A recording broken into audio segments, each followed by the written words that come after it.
Hello, everyone. I want to make sure that everyone is seeing my screen right now. Yeah, we can see it. Thank you so much for having me. I just want to highlight the goals. And as you all know, I'm a doctor and also a public health professional. So I'll first start with okay. How does these goals relate to public health? First of all, we would like to know what public health is. According to Charles Edward, which is an American bacteriologist, who in 1950 founded the Yale Department of Public Health, defined public health as the science of art of preventing disease, prolonging life and promoting health through the organized efforts and informed choices of the society, organization, public and private communities and individual. So basically public health, from the name public health, refers to prevention. So we can do public health without talking about prevention. And those preventions, they have different types of preventions. We have the primordial prevention, we have the primary prevention, secondary prevention, tertiary prevention, and quaternary prevention. So the most common one are the three types of prevention, which is primary, secondary, and tertiary.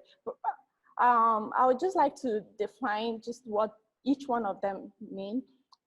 Primordial prevention are prevention that are aimed towards an entire population through focus on social and environmental condition. Most of this prevention occurs through government policies, national policies, that even before anything is done, we're talking about how to prevent social determinants of health, policies to alleviate poverty, policies to increase access to health. These are the primordial prevention. And when we talk about primary prevention, these are aimed at elder population to prevent disease from occurring. An example of primary prevention would be immunization. This that is given to children before they even get the disease. We have different types of immunization against diseases, varicella, meningitis, and including what we're looking at today, in COVID-19, a lot of people have been talking about COVID-19 vaccine. These are preventions before you get the disease. And we have secondary prevention, which are aimed at early detection of disease. Individuals are still healthy, and example of secondary prevention are usually screening methods like pap smear that is usually done in women. We have pap smear, we have different screening methods apart from pap smear. These are to prevent disease. We have screening of pre-diabetic patients to prevent diabetes, hypertension, STDs. These are secondary prevention even before you get the disease, and also educating people. Then tertiary prevention are the types of prevention aimed at people that already have the disease, but to prevent the complications from disease. For example, diabetic. A patient that is diabetic, you want to make sure that they are checking their blood glucose regularly to make sure that they don't have complications from the diabetes. Then we have the quaternary prevention. We talk about different types of prevention and how to prevent taking immunization, getting screened, and taking your drugs, making sure that your glucose level is high. These are types of prevention, but we also want to make sure that we are not administering the wrong, we are not over-treating people. We want to make sure that there are laws and policy to guide our treatment. So these are the type of prevention, and these are all related to public health.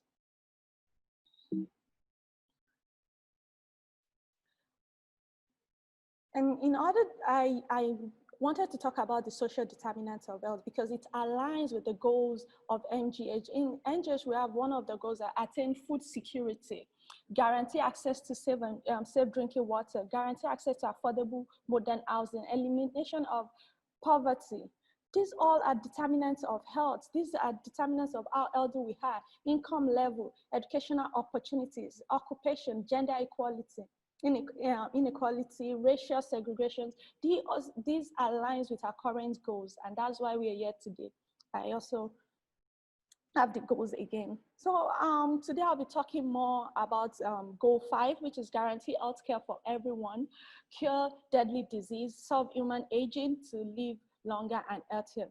I'll be focusing on COVID-19, the prevention, research on vaccine, and impact on youth. COVID-19 stands for coronavirus disease 2019. That's what COVID-19 stands for. It's gotten from the name coronavirus disease 2019, formerly referred to as 2019 novel coronavirus. We all know that coronavirus started in Wuhan, China, late 2019. It is an infection that causes mild to moderate respiratory illnesses, which include cold, cough. So if you have any questions, please, you can ask me. I'm going to answer at the end of this presentation. The human body,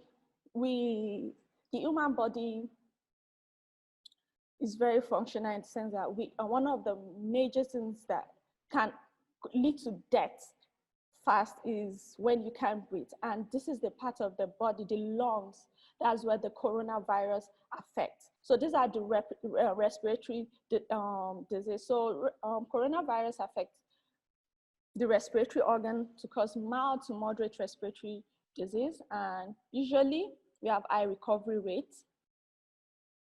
But this coronavirus that happened as a result of the pandemic is because it affected over 128 countries. And as at March 11, 2020, it was declared a pandemic.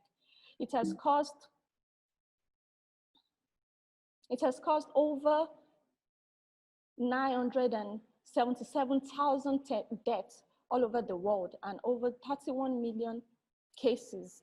In the United States alone, it has caused over 200,000 deaths. So it is very important that we talk about it. What are the symptoms? We have the fever, the chills, the cough, shortness of breath, fatigue. It looks more like a flu-like symptoms. That is why it's not something that you can differentiate until you go for the testing. So when you have fever, chills, cough, and signs of flu, because it's a pandemic, it's something that is common right now. It is very important if you have symptoms to call the appropriate number. How can you prevent the spread of COVID-19? We have social distancing, which are the major awareness right now. The best way to avoid getting COVID-19 is by prevention. Avoid people with COVID-19, make sure you clean your hands, avoid close contacts, cover your mouth, your nose, use your mask. These are all recommended guidelines and that we need to all follow. So what are the impacts on youth? So we talk about how this COVID-19 is a pandemic. Over the past few months, COVID-19 has affected not just the elderly people, but the youth and also the middle-aged. Employment, young people around the ages of 15 to 24 are 3 times more likely to be unemployed than those aged 25 and over. That's generally, younger people are more likely to be unemployed. Before the outbreak, we have about 198 million youth who are employed. And these are the sectors that are commonly hit by the COVID-19 pandemic. These are accommodation, food service. So we see a drop in the employment rate among youths. And some youths are breadwinners of their families, some don't have access to, we have a lot of things that contribute to youth working, and it is a major impact on them. So we have the unemployment rate in youths that significantly increased. 1 in 6 young people aged 18 to 29 have stopped working since the onset of the crisis. Not just the employment, education. Most youth now are forced to have alternative form of education apart from the in-class schooling. The closure of schools, universities, training centers affected over 73% of youth surveyed who are in educational training. About 13% of them actually had to stop schooling completely. Their mental well-being, we have increased family stress, social isolation, risk of domestic abuse, depression, anxiety, uncertainty of the future. These are the gross impacts the pandemic has had on the youth right now. And what can be done? One of the major ways to help during this period is that youth, they can actively participate in decision-making process that affects them. They can form groups like this that we have here. I see you, the president talk about clubs earlier in the university that you can form that virtually. These are ways that you can actually help in decision making. We have support government policies that can be done to alleviate this, the impact on youth. We talk about primordial prevention. We talk about government policy. We talk about, we're going to be talking about ways that government can also help by providing stimulus package, not just for individuals that are unemployed, also for medium and small scale industries, so that they won't run out of market and they can still keep employing people. They can increase benefits for people that are working, that their work hours are reduced, different policies that can be made to help people during this period, provision of accurate and timely information about COVID-19, as well as preventive measures, creation of awareness, ensure that unemployment insurance benefits cover young people who have lost their jobs. These are different ways that we can make this period better. Maintain and expand active labor market, provide alternative source of learning, digital learning, and also to teach young people how to navigate through this period by providing sources for them, job counseling, career guidance, improve mental health awareness, giving them access to care, foster positive work environment. These are ways we can help during this period. I also want to talk about the vaccine. The vaccine is something that is going on right now. There are ways that we're looking at ways to prevent the impact of COVID-19 right now. We have to reduce mortality and mobility, which is literally the death rate, to reduce the suffering right now. And the vaccine are one of the major ways we're looking at, apart from treating patients. Right now in the United States, there is no approved vaccine right now.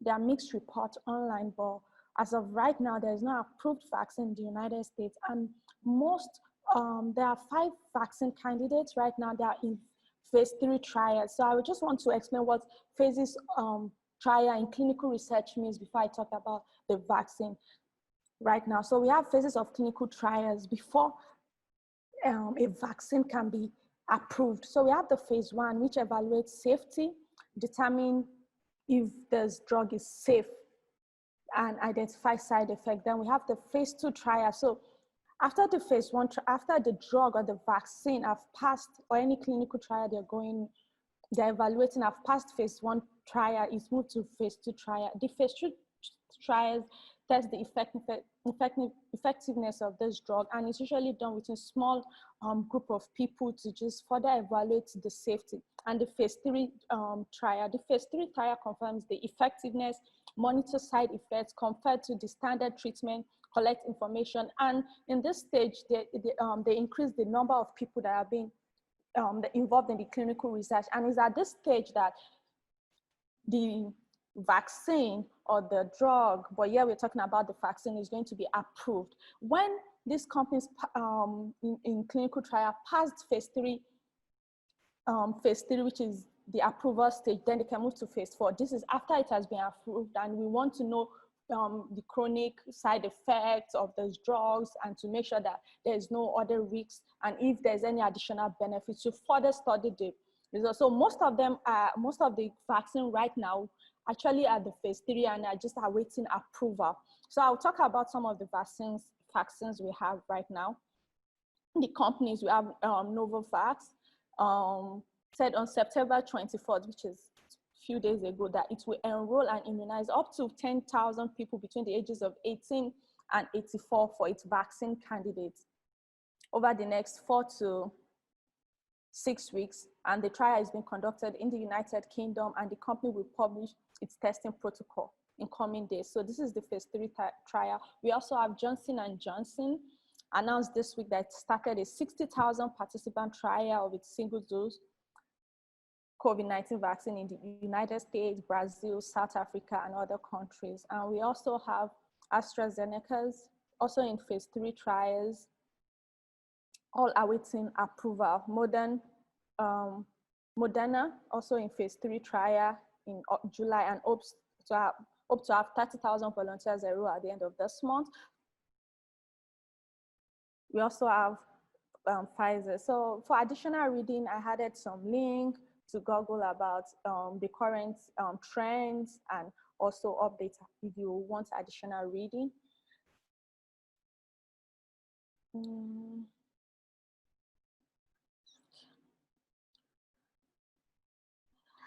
I tried to make my presentation as short as possible so that I won't exceed my time and also cover the basics. So if you have any question, please feel free to ask.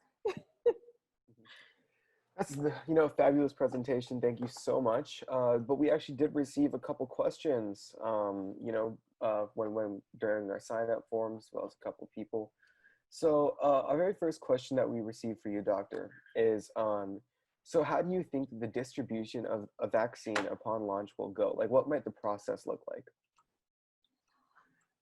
So most of the time, the processing is usually done by guidelines. This is CDC. You have to have guidelines by the body, FDA, before they distribute this vaccine. But after they pass the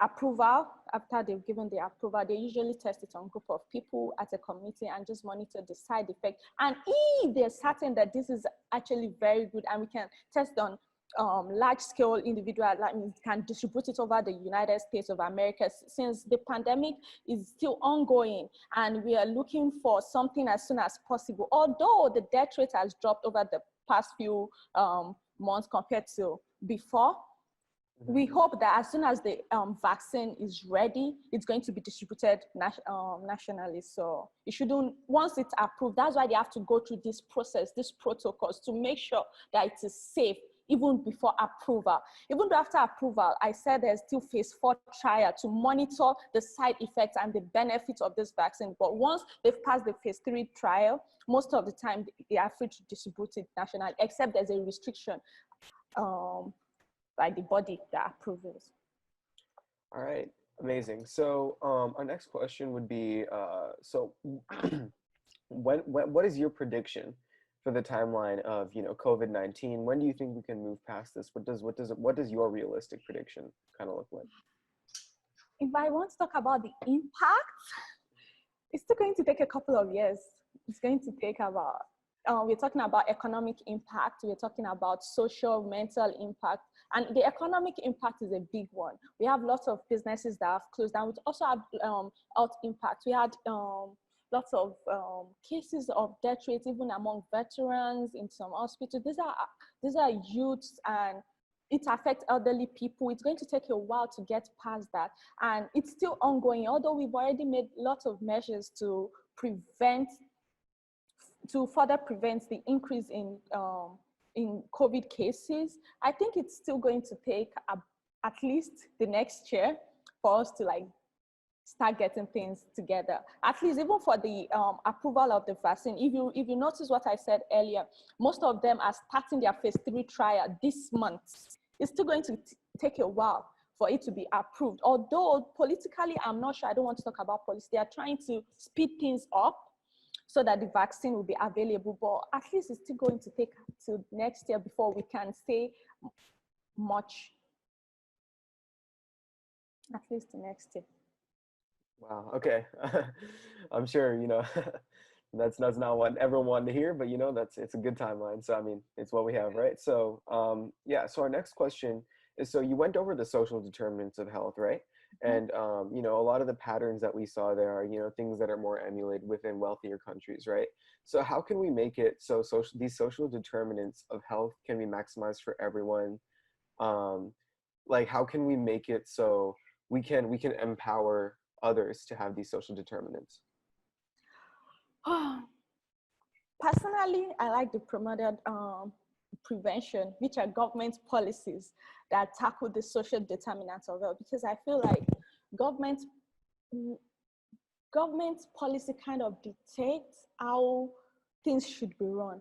And for the social determinants of wealth, we have inequality, we have poverty, we have gender inequality. Most of these things are not something that an individual person can change. And for you to make changes, for you to make policies, the youth have to be actively involved, to have communities, they have to be involved to make petitions, they have to write petitions, and they have to drive the changes. Yes, we have other form of preventions to make sure that we increase poverty level, acts of kindness, having a pantry, joining clubs. But most time, I feel like things changes more when you drive the change through government policies by having, you can sign petitions, youth can create group, and, it's hard. You have to come with your community leaders, you have, higher mentors to guide you and try to derive changes. Apart from the government policies, which sometimes can be very hard to change, which is very political, and I'm not a politician. My own way of doing my part is to, like this group we are forming, is to make sure that you educate people. When you educate people, they know their rights, they know how to treat people better.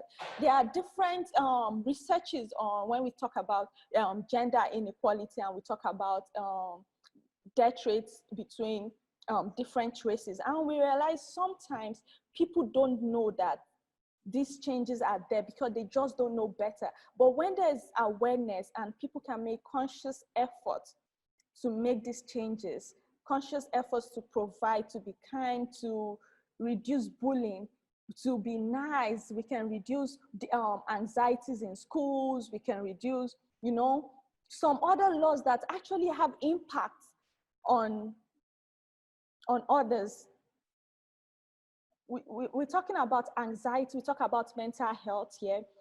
When you have groups that actually foster engagement, healthy engagement, groups that make you feel good about yourself as a young adult, you can always, if you have privilege, to contribute more, have organizations, competitions, where you can go back to the community and help. I saw one of the goals here is to provide free clean water back in the communities.